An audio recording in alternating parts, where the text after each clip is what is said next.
Rosie, this is a pie taught to me by my friend Lauren. She's from Malta, and this is what they eat on special occasions. Normally, they use puff pastry and cut a Maltese cross in the top of it, but I'm doing something a little bit different. I'm using katafi pastry, which is from Greece. Here's some tomatoes. Yep. I want you to chop them up. There's some olives there in the jar. Put some olives in here, the green olives, and you can pick some basil and parsley as well. And see if we can get this together. You've got it. On time. Now, I've got my potatoes here, and these have been cooked already. I steam them in their skins and they just fall apart. They're still actually quite warm. So you throw them into the bottom of the pie dish. Now, just break that up with a fork because the potatoes form the base of the pie. Now, the next thing I'm going to add to that are some onions and garlic that I've already sautéed off. They're nice and soft and I've cut them nice and fine. And I'll just sweat them off for a few minutes in olive oil till the flavour comes together. Into the pie it goes. Now we need to flavour it up and I've got some salt goes on there and a good amount of pepper as well. I'm sort of layering up a little bit so all the flavours get stacked on one another, and I'll do a little drizzle of olive oil over the top of it. Does it look good? That looks really good. Now, I went to Malta last year and I couldn't believe, actually, how cross-cultural it was. They've got Italy so close, but then there's Greece as well. There's a real combination in there. Just about everything. It's in the smack bang centre of the Mediterranean. So I think as everyone was sailing past in their boats, they all stopped and left some recipes there. Absolutely. Now, I've got this great tuna, and what I'll do is I'll pour the liquid of the tuna over the top of the potatoes. I don't want to waste any of this flavour, and there's so much flavour in the tin here, we want to put it all into this pie. So infusing the potato with the tuna oil. Exactly. Using the juice of the tuna to flavour it all up because that's what brings it all together. Now, those tomatoes, if you can throw that on top. Now, you can cook some tomato paste or some tomato passata in here, but I reckon some fresh tomatoes make it nice and delicious. On go some olives and some peas as well. Now, I've got some parsley and basil there, Rosie. What we want to do is pop that on as well. Now, while you're chopping some of that parsley and the basil, I'll do the parsley, and then just roughly chop it. We want lots of herbs in there and lots of flavour. Here we go. I think a lot of the effort is putting the puff pastry on top of it, but I reckon with the katafi pastry, it'll make it taste delicious. Now, I'll just mix some of this round so all the ingredients sort of come together. Throw it on top there.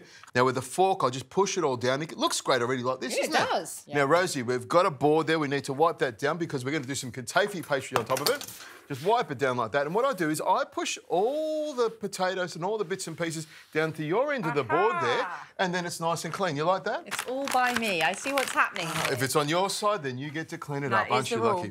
Now, the katafi pastry comes together really easily. And a little tip on this is to take it out of the fridge about half an hour before you want to use it. It's a lovely pastry to work with. It's amazing, isn't it? And it is a showstopper. It's like, what is this dish when it's on it? Exactly. Now, the trick with katafi pastry, treat it just like filo pastry. Make sure you brush it with plenty of butter on top of it like this, because it's the butter that makes it fry and makes it nice and crisp and also makes it really, really tasty. So make sure you got plenty of it on there. And you can just pour it on if you want, and then if you want to, you can just sort of scrunch it together to make sure all that butter is in there. It's a great little pastry to use, and with a knife, I'll just cut it into little chunks so it comes apart nice and easily, and then push that forward like that, and then grab the pie dish. Now, you just sort of grab it and just sort of pull it apart a little bit so it fluffs up a bit. Grab that little piece there and just pop it on the side there. And when it's cut short like this, it falls apart really quickly and easily. So spread that out there like that. Fluff it up a bit. In the middle there.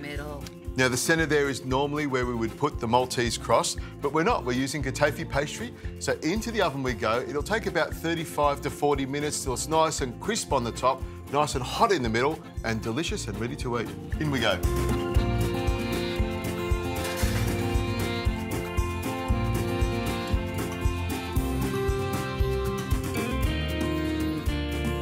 Rosie, nice and crispy pie top. Look at that. It's impressive. That is gorgeous. It's a Maltese pie with a crispy katafi pastry lid. What do you think of that? Yeah, really good. So easy. That's the thing I'm loving about this. Let's break it into there. You got to bust through that pastry and scoop it out so we get some of the potato on the bottom and then a nice big chunk of tuna with potato there. Oh. This looks great, doesn't it? That looks really good. It's all the comfort food, isn't it? You've got the katafi, you've got the potato, you've got the tuna. People think they don't have time to make pies, but anyone can make this pie, couldn't they? It is really simple and easy. Great ingredients, it's fresh, it's tasty, and that tuna's delicious, but could they make it as delicious as I do? Nope.